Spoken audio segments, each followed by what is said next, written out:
சத்தீஸ்கர் மாநிலத்தில் நக்சல்கள் ஒழிப்பு என்கிற பெயரில் பழங்குடி மக்களை வேட்டையாடும் நடவடிக்கையை கண்டித்து நாளை சென்னையில் மாபெரும் ஆர்ப்பாட்டத்தை நடத்தப் போவதாக விசிக தலைவர் திருமாவளவன் தெரிவித்துள்ளார்.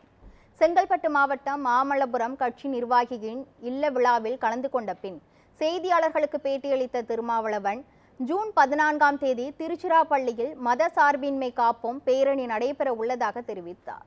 தொடர்ந்து சத்தீஸ்கர் மாநிலத்தில் மாநில அரசும் மத்திய அரசும் இணைந்து நக்சல்களை ஒழிக்கும் பெயரில் பழங்குடி மக்களை சுட்டுக் கொள்வதாகவும் அதனை கண்டித்து ஆர்ப்பாட்டம் நடைபெறும் எனவும் கூறினார்.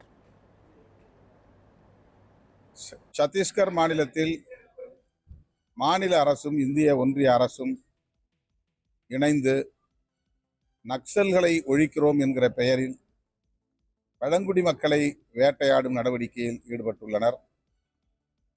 அங்குள்ள ஆதிவாசிகள் கனிம வளங்களை பாதுகாப்பதற்காகவும் இன்ன பிற இயற்கை வளங்களை பாதுகாப்பதற்காகவும் தங்களுடைய வாழ்வாதாரங்களை பாதுகாப்பதற்காகவும் தொடர்ந்து போராடி வருகின்றனர்.